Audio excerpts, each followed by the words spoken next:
Paz do Senhor para os irmãos, a todos que estiverem me vendo, me ouvindo, me sentir à vontade para falar do Senhor Jesus. Converso muito com uns amigos meus há muitos anos e ele sempre fala: Kleber, você poderia falar isso num vídeo, essas suas argumentos, né? Essa sua maneira de ver a Bíblia, de ler a Bíblia, para que outros companheiros pudessem também meditar. E eu nunca tive vontade. Mas conversando com um amigo meu, o irmão Félix, porteiro aqui da igreja, eu resolvi fazer esse vídeo sobre os estudos que eu fiz ao longo dos anos, sobre o que o Senhor me revela, a honra e glória do Senhor Jesus, para a edificação de muitos irmãos, né?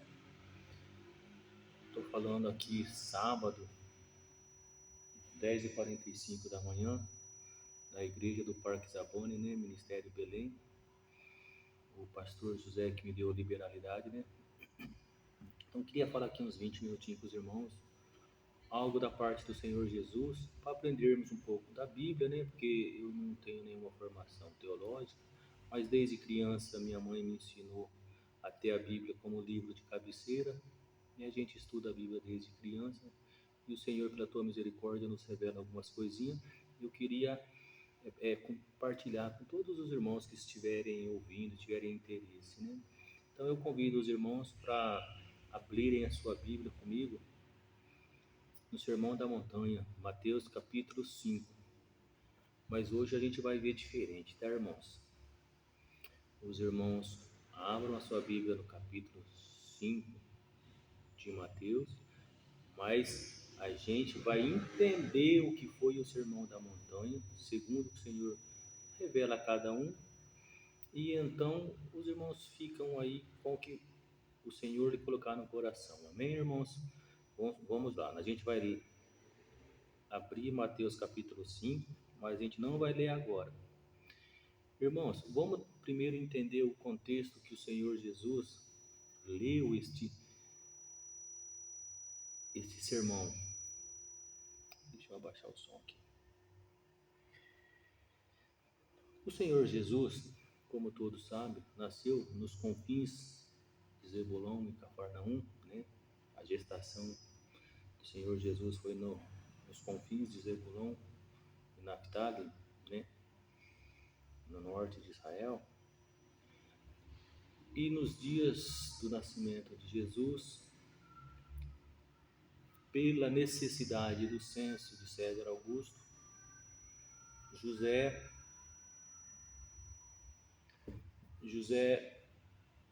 fez a viagem até Belém, Judá, né? Na Judéia. Mas vamos entender um pouco antes. O Senhor Jeová prometeu ao povo escolhido, prometeu a todas as famílias humanas, na pessoa de Abraão, que todas as famílias do mundo seriam abençoadas, seria gratificada com o Salvador, com o Remidor, aquele que traria novos ensinamentos, aquele que traria novos modos de vida, comportamentos humanos, que resgataria o homem a viver na presença do Senhor seu Deus, o Senhor Jeová, o Deus da casa de Israel. E o homem perdeu esta dignidade, o homem perdeu este presente dado por Deus, que era convivência pacífica com o Senhor, aprendendo as grandezas da criação do próprio Deus, com o pecado de Adão no Éden, né? Porque o homem foi feito um ser racional, né? Um ser de vontades próprias, né? O livre-arbítrio. E usando esse livre-arbítrio, o homem se rebelou contra o Senhor, perdeu, então, ali mesmo no Éden, o direito à pessoa do Senhor Jesus. E houve um rompimento. o Senhor prometeu, no capítulo 3 de Gênesis, que uma semente da mulher traria reconciliação. É a primeira vez que a Bíblia se refere ao Senhor Jesus, ela usa o adjetivo semente, né? Então eu acho muito bonito isso aqui também, né?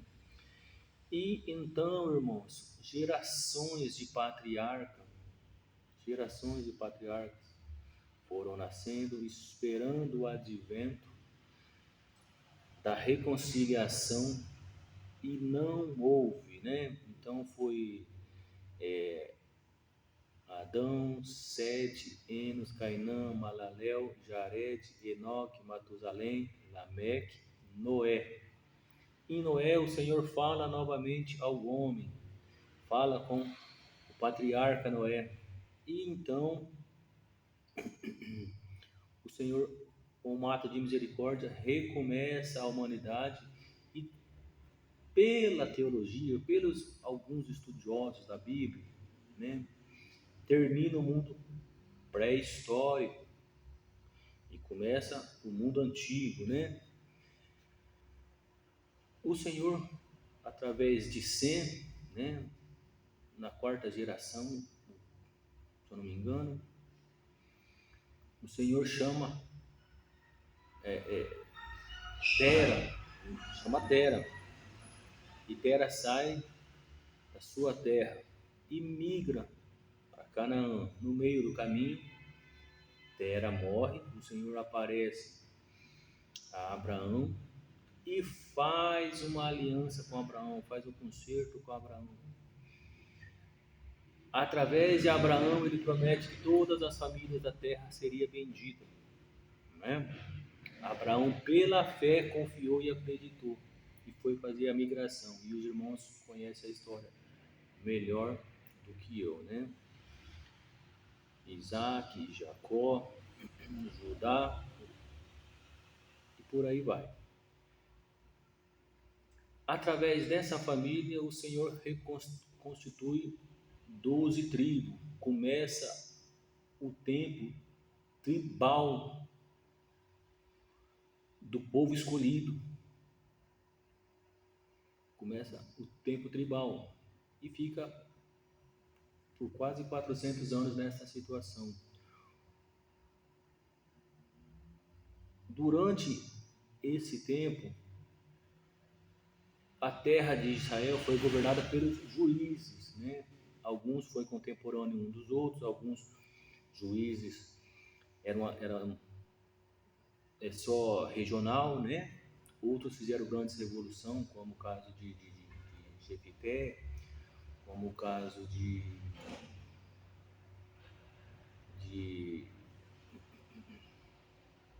Sansão, né? Que só foi regional, foi uma rebelião individual que trazia atrito com os filisteus e dava liberdade para o povo regional, né? Então, são circunstâncias que aconteciam em Juízes, mas isso não fazia o povo prosperar, não fazia o povo se achegar ao Senhor seu Deus, não trazia espiritualidade para a casa de Israel. O povo não se achegava ao Senhor, o povo não tinha condição de conhecer o Senhor. E quando isso não acontece, quando o povo vive longe do seu Senhor, quando o povo não se submete ao seu Senhor, quando o povo não adora ao seu Senhor, quando o povo não tem características espirituais do seu Senhor, a terra não prospera. E então o povo se revolta, e no último juiz, que foi Samuel, um legislador, um sacerdote, o povo pede um rei. Samuel unge Saul, começa a monarquia de Israel. E depois os irmãos sabem, 40 anos de Saul, 40 anos de Davi, 40 anos de Salomão, Roboão, Abias, Asa, subsequentemente. O povo tem um princípio de prosperidade material nos dias de Salomão, que diz que prata não tinha valor no reino de Salomão, mas espiritualmente o povo estava fracassado. Salomão, apostasia da sexualidade adentrou dentro da casa do próprio rei. Imagina como estava a sociedade que se espelha no seu líder, né? As revoltas que se levantou contra Salomão através de Jeroboão, através de príncipes que estavam exilados no Egito e que agora tinham coragem de se rebelar contra Salomão, porque o reino já estava ficando fraco nas suas fronteiras. E isso começou a trazer descontentamento. E para manter essas revoltas, Salomão se tornou um subjugador, cobrando impostos em excesso do povo para manter essa máquina de guerra, para manter essa apostasia sexual que custava muito caro para Israel, manter todas essas alianças através de casamento, manter todas essas mulheres, toda essa circunstância. E o povo novamente começou a se cansar, a se rebelar. O Senhor divide, como os irmãos sabem, através da profecia de Aias, a terra nas 10 tribos do norte e nas 2 tribos do sul. Lembrando que lá no início, a casa de Simeão foi assimilada pela casa de Judá. Os simeonitas foi assimilado pela casa de Judá. Lá em Gênesis 49, Gênesis 50, quando o patriarca Jacó começa a fazer as divisões através de bênçãos, através da imposição de mãos sobre cada filho, Simeão e Levi ficou sem a herança da terra prometida. Os levitas se mantiveram fiéis no episódio do bezerro de ouro e o Senhor os colocou por povo sacerdotal, por levitas, né? Na adoração ao Senhor. E os simeonitas foram assimilados pela casa de Judá, tornando a casa de Judá muito mais numerosa. Por isso que essa é uma das razões da tribo de Judá ser tão numerosa e ser tão forte, a ponto de fazer a liderança, digamos assim, de todo o povo. Quando houve a divisão, fica claro que as 2 tribos do sul, Benjamim e Judá, eram sim bastante relevantes para o contexto nacional do povo judeu. E então começa uma nova era, Reino do Sul e Reino do Norte. O princípio militar de toda conquista é dividir para conquistar. Olha o que está acontecendo espiritualmente, irmãos. O povo de Deus já começa a fazer divisão institucional. A monarquia agora são 2 casas monárquicas. Onde há divisão, há atrito, há confusão, há diferenças políticas, há diferença religiosa e há liberalidade para o adversário fazer tragédia. Mas o Senhor não permitiu que eles entrassem em guerra. E já nesse contexto, quando as 2 facções se encontram, o Senhor, através do profeta, fala: foi eu que fiz isso. Todas as 12 tribos, conhecendo o Senhor seu Deus, aceitaram e cada um foi para a sua tenda. Mas posteriormente houve guerra até o fim dos dias de Roboão e Jeroboão. É o que a Bíblia diz. Então, irmãos, com a fraqueza dos 2 reinos, porque onde há divisão há enfraquecimento. As tribos do norte foram conquistadas pelos assírios. 200 e tantos anos depois, a tribo do sul foi conquistada pelos babilônios. O povo foi levado cativo para a Síria e se perderam no tempo. As 10 tribos do norte foram assimiladas, perderam a identidade nacional. E então, os irmãos conhecem a história, foi fundada Samaria, essas situações todas, o povo perdeu a identidade. As 10 tribos norte foram dizimadas, elas foram assimiladas. O Senhor continuou com o povo de Deus através das tribos do sul. Não houve condição do Senhor manter a prosperidade e a espiritualidade pela casa de Israel.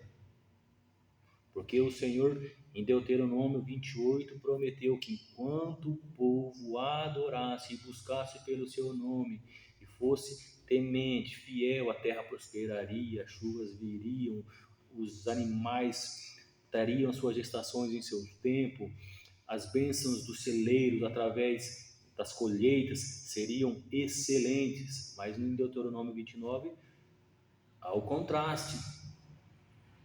Não sendo fiel ao Senhor, não buscando ao Senhor seu Deus, não adorando ao Senhor, sendo rebelde, sendo idólatra, então o Senhor cessaria as bênçãos. Esse princípio, creio eu, que vale para os dias de hoje, aquele que busca ao Senhor e aquele que se rebela contra o Senhor seu Deus. Mas veja, irmãos, nós estamos falando ainda do contexto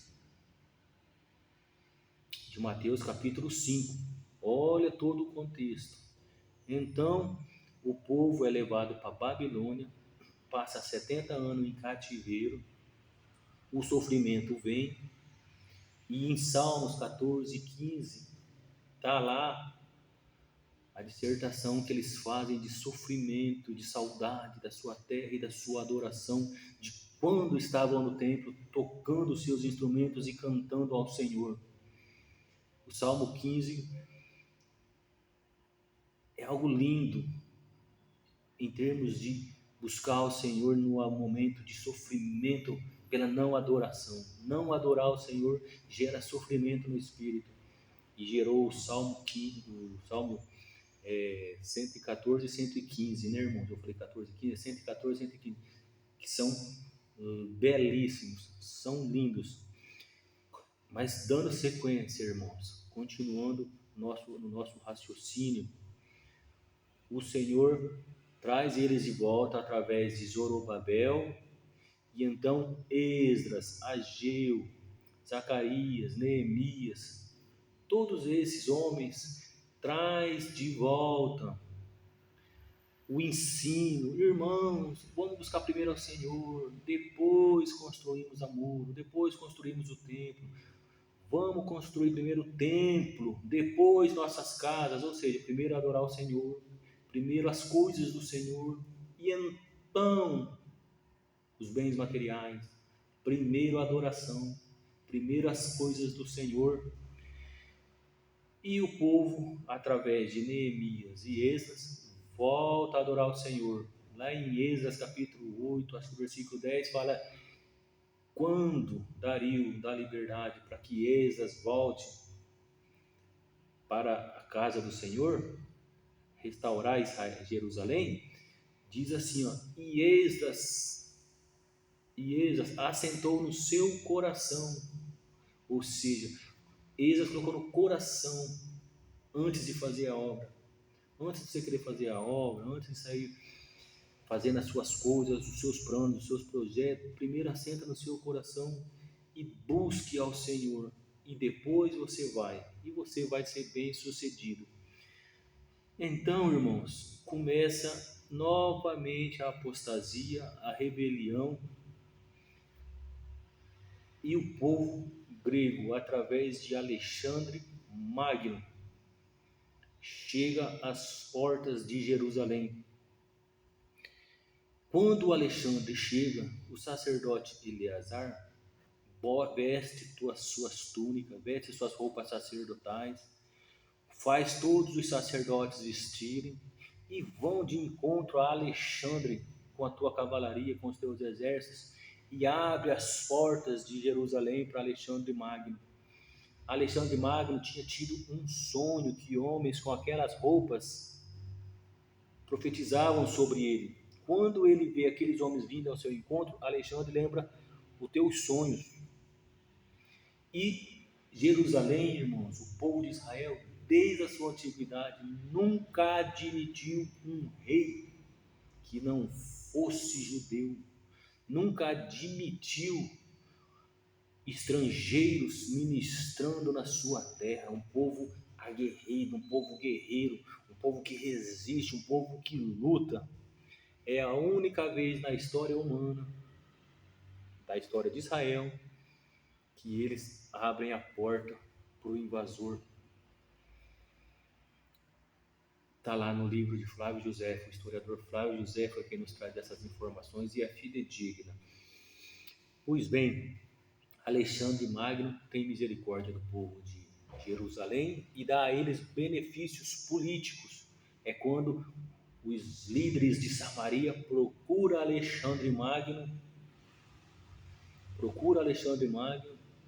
e então ele fala: olha, eu estendi os benefícios políticos para o povo judeu. Vocês são judeu? Aí Flávio José vai dizer que houve uma contenda entre os líderes de Judá e os líderes de Samaria, porque não queria que esse benefício político se estendesse aos samaritanos, como sempre, né, irmão? E Flávio José faz uma observação particular. Eles sempre dizem que é judeu quando é para benefício próprio. Quando o bicho está pegando, quando a casa está caindo para Israel, aí eles não querem ser judeu, né?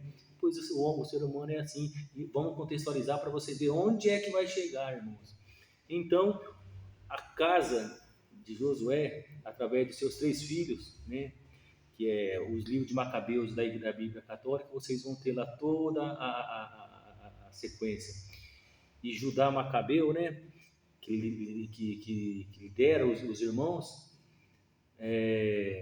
vai fazer a rebelião contra o poder instituído de Roma através de Ptolomeu, né, general romano, general grego de Alexandre, que fica com a casa, com o território de Jerusalém, tira todos os benefícios que Alexandre tinha dado, porque Alexandre morreu, Alexandre foi dizimado, envenenado pelos seus próprios generais, e aqui, irmãos, se cumpre a terceira parte da profecia de Daniel, é o que eu creio, está lá em Daniel capítulo 6 ou 7, falando sobre essa circunstância do leopardo. Eu acredito que aqui se cumpre a terceira parte da profecia de Alexandre. Ptolomeu tira os benefícios políticos e religiosos que o povo de judeu tem e começa uma perseguição severa, e até ele sacrifica o porco, que todos os crentes, todos os evangélicos e cristãos sabem, né? Ptolomeu vai lá, chega ao ponto de uma rebeldia, de uma idolatria tão grande de sacrificar um porco no templo do Senhor. E o Senhor já tinha falado para Ezequiel que estava enojado da adoração do templo, porque era falsa, porque não era legítima, porque não seguia os princípios de adoração de um servo de Deus, de um homem temente, de um povo temente. E o povo se revolta. Então, os 3 filhos do sumo sacerdote Josué começam a fazer então a rebelião, que é a rebelião dos Macabeus, que vai surgir as lideranças que vai ser os fariseus. Aqui começa o princípio dos fariseus, nessa época. Então os fariseus vão se tornar importante nessa revolta e vai ser aceito pelo povo. Por quê? Porque contra os gregos, liderados por Ptolomeu, que faz opressão política, de imposto e teológica sobre o povo de Israel, o povo judeu, os fariseus são muito importantes, com trabalhos relevantes através da casa de Macabeus. E então vai se tornar um dos partidários. Preste atenção nessa parte, que é importante para contextualizar Mateus capítulo 5. Tá entendendo, irmãos? É ali que a pregação nossa é sobre esse raciocínio. O que acontece, irmãos? Os fariseus surgem nesse contexto da revolta dos Macabeus. Quando chega na 14ª dinastia de Ptolomeu, já estamos na regência, no reinado de Cleópatra, a 14ª neta de Ptolomeu. Roma chega no Egito, onde é a sede do poder dos Ptolomeus, de, de herança cultural grega, família europeia grega, que tomou o poder no Egito na morte de Alexandre, e que começou a última dinastia sobre a casa do Egito, que governa toda aquela região. Quando César chega, ele faz uma aliança com Cleópatra, né? Os irmãos sabem muito bem disso. Então começa o governo de Roma sobre Jerusalém. Os irmãos vão lembrar bem que César teve uma guerra civil contra o seu general e venceu, né? E venceu. E então ele toma o Egito, conquista o Egito, conquista Jerusalém, conquista toda aquela parte do mundo e começa o domínio de Roma sobre essa região. Eu acredito que é a quarta parte da profecia de Daniel, um animal terrível de dentes de ferro. E então, irmãos, há um benefício da parte do Senhor, porque toda esta circunstância que nós estamos falando aqui, irmãos, foi narrada por Daniel, é plano divino do Senhor, para misericórdia do Senhor, para trazer ao homem, para trazer à humanidade o Redentor, que foi prometido lá para Adão e Eva, no capítulo 3, quando fala a semente, quando a primeira vez que se refere ao nosso Senhor, o primeiro adjetivo que o Senhor usa na Bíblia para se referir a Jesus é a semente. Então, quando começa o domínio romano, Roma conquista, Roma esmaga, mas Roma tem um princípio. Ela dá liberdade de religião para os conquistados. O estandarte da águia é colocado sobre os símbolos políticos e religiosos daquele povo para dizer que é um povo conquistado. Mas aquele povo pode tranquilamente manifestar o seu direito à religião, ao seu Deus, à sua crença, porque Roma não é monoteísta. Sendo assim, cada povo do império tem direito à sua própria adoração. Nesse contexto, Jerusalém tem condições de manter a adoração ao Senhor seu Deus, de ser o povo de Israel, de ser o povo de Jeová, de adorar o Deus de Abraão, de Isaac e de Jacó. Quando Gamaliel diz, lá em Atos dos Apóstolos, olha, já houve outros que se disse Messias e a rebelião não deu em nada e se acabou em nada. Se este não for, vai ser igual. É disso que Gamaliel está se referindo. O povo de Jerusalém, o povo judeu, entre eles, tinha suas facções, mas isso não incomodava Roma. Por isso que Pilatos disse, não vejo nenhum crime nesse rapaz, porque ele tinha direito, pelas leis de Roma, a adorar segundo o que ele acreditasse. Ele politicamente não cometeu um crime, ele foi inocente na presença do Senhor. Nosso Senhor Jesus foi inocente na presença do Senhor seu Deus, seu Pai, nosso Pai Jeová, Deus de Abraão, e politicamente ele tinha direitos constitucionais de Roma, que lhe dava a liberalidade de adoração. Mas os fariseus agora surgiu como um movimento legítimo de revolta contra a opressão dos gregos de Ptolomeu, agora são os opressores, junto com os saduceus. E existiam os herodianos, tinham os herodianos já nesse contexto dos dias de Jesus, e tinha os essênios. Se os irmãos lerem o sacerdote Zacarias, que é da ordem de Abias, né, a 8ª ordem da casa de Abias, ele vivia no deserto. Quando os fariseus se tornaram fortes e poderosos a ponto de dizer os preceitos, começar a crescer os preceitos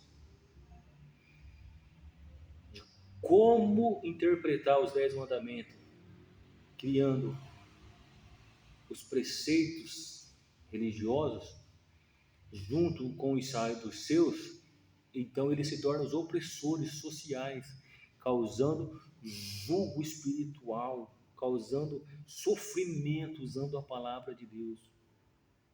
Quando o pregador, o pastor, o obreiro não tem o bom manejo da palavra, como Paulo diz a Timóteo que o obreiro tem que ter, isso traz sofrimento para a igreja, para os adoradores do Senhor.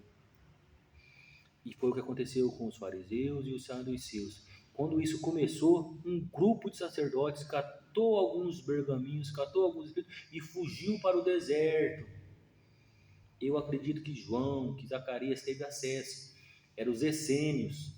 Quando o Senhor Jesus fala, olha, pega lá, já perto da sua crucificação, que ele vai para Jerusalém, ele fala, olha, entre em Jerusalém, vocês vão encontrar um homem com cântaro na cabeça, siga-o e pergunte, onde está a sala, porque o mestre precisa dela para fazer a última ceia. É um essênio, eles tinham outra cultura, eles não seguiam o calendário religioso dos judeus, por isso eles não comemoravam aquela data, então a casa dele estaria vazia. Quando fala de mestre, ele sabia que se referia a Jesus. Entendeu, irmãos? Neste contexto de fariseu, saduceu, essênio, herodiano, vindo lá, lembra, irmãos, que nós falou sobre isso? Quando começa a assimilação pelos assírios, assimilação pelos babilônios, assimilação pelos gregos, institucionalizado pelos gregos, institucionalizado por Roma, o ecumenismo religioso, as misturas religiosas e os preceitos criados pelos fariseus, são 600 e tanto, que se tornou um fardo, tudo isso consumiu o conhecimento daqueles que não estavam atentos à palavra do Senhor, que não estavam atentos aos ensinamentos, que não leram Daniel com atenção, que não deram ouvido à voz do Senhor, que não fizeram como está lá em Deuteronômio, e esta palavra terá todos os dias e lerás, em Deuteronômio 17, esta palavra terá todos os dias e a lerás, que está lá em Josué, capítulo 1, terás todos os dias essa para meditação. O crente que não lê a Bíblia, não pesquisa a Bíblia,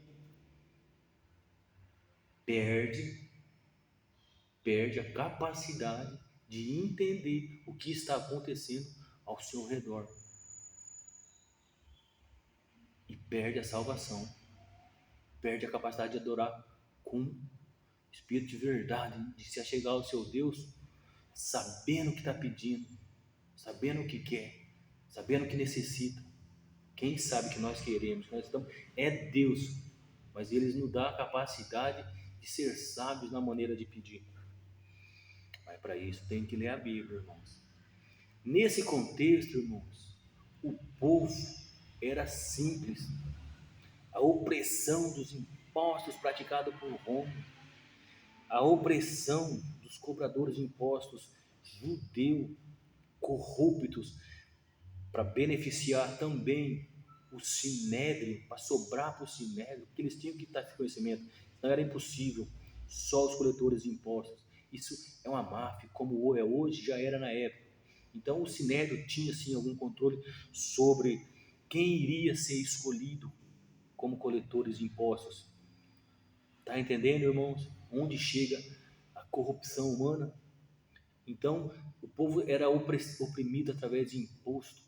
O povo era oprimido através de preceitos religiosos falsos implementados por facções religiosas e políticas. O povo tinha sido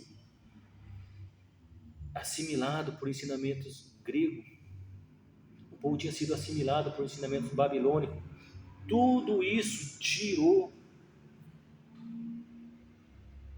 a clareza espiritual de receber o seu Messias, de receber o seu Mestre, de receber a semente de Deus, aquele que traz a paz, aquele que traz o Evangelho de boas novas, de salvação, que reconstitui o homem à presença do Senhor seu Deus, aquele que traria a restauração a Israel e a toda a humanidade. Muitos séculos de doutrinas e ensinamentos falsos.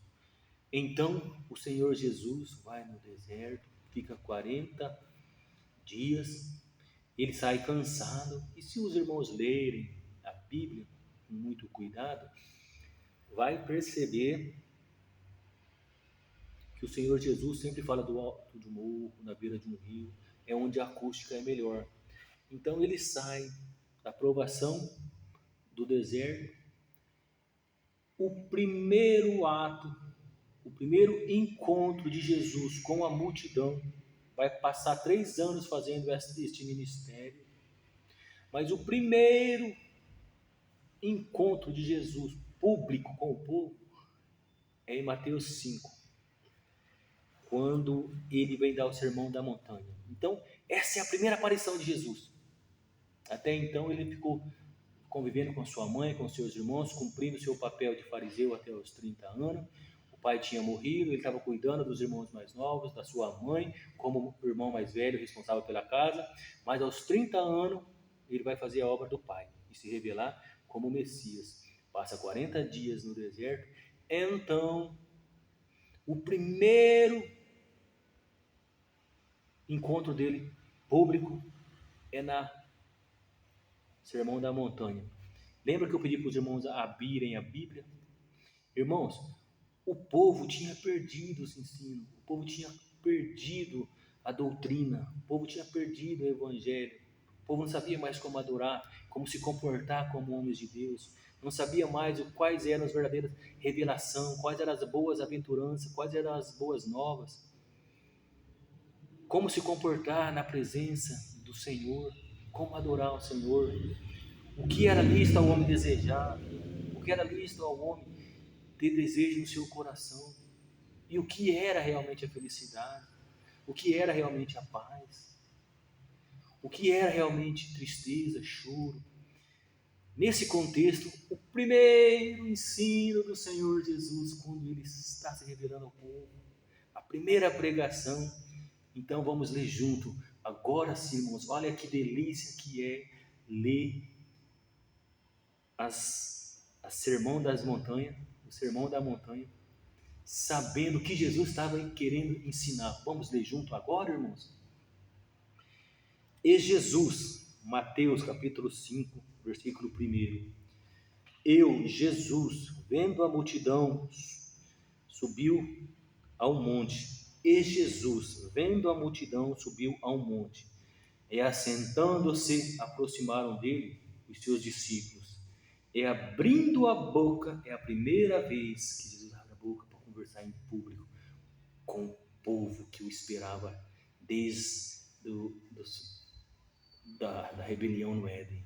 Olha que privilégio, irmãos. E Jesus, o Filho de Deus, abrindo a sua boca, os ensinava dizendo: bem-aventurado os pobres de espírito, porque deles é o reino dos céus. Bem-aventurado os que choram, porque eles serão consolados. Bem-aventurado os mansos, porque eles herdarão a terra. Bem-aventurado os que têm fome e sede de justiça, porque eles serão fartos. Bem-aventurado os misericordiosos, porque eles alcançarão misericórdia. Bem-aventurado os limpos de coração, porque eles verão a Deus. Bem-aventurado os pacificadores, porque eles serão chamados filhos de Deus. Bem-aventurado os que sofrem perseguição por causa da justiça, porque deles é o reino dos céus. Bem-aventurados sois vós, que quando vos injuriarem, perseguirem e mentindo, disserem todo mal contra vós por minha causa. Exultai e alegrai-vos, porque é grande o vosso galardão nos céus, porque assim perseguiram os profetas que foram antes de vós. Irmãos, este ensino ia contra tudo o que este povo vinha ouvindo de qualquer líder religioso ou político nos últimos 800 anos. Os fariseus, os saduceus, os herodianos, todos diziam o contrário: revolta, rebelião, preceito. E chega esse rapaz com 30 anos, com essa autoridade, fazendo esses ensinos. E depois, irmãos, se os irmãos lerem com atenção, ele vai continuar falando do sermão da montanha até o final do capítulo 7. E o Senhor Jesus só vai voltar a falar por tão longos tempos no Evangelho de João 14 até o fim do livro de João. Reparem, irmãos, que o Senhor, no seu primeiro contato, houve uma abrangência de ensino. Então é nesse contexto que o Sermão da Montanha foi trazido ao homem, um dos maiores ensinamentos para a humanidade. Os homens não tinham um ensino desse, umas palavras dessas, há quase 8 séculos. Era olho por olho, dente por dente, era guerra, era revolta, era separação, era conquista, era preceitos religiosos que traziam sofrimento, era secção contra povo A, povo B, Samaria, não sei o quê. Nada de ser pacífico.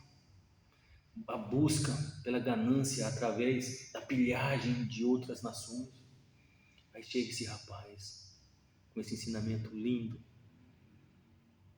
Bem-aventurado, mais do que feliz, é o pacífico, é os que choram.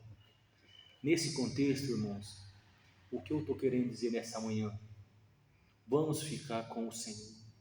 Vamos ser mais do que felizes, bem-aventurados, servindo ao Senhor.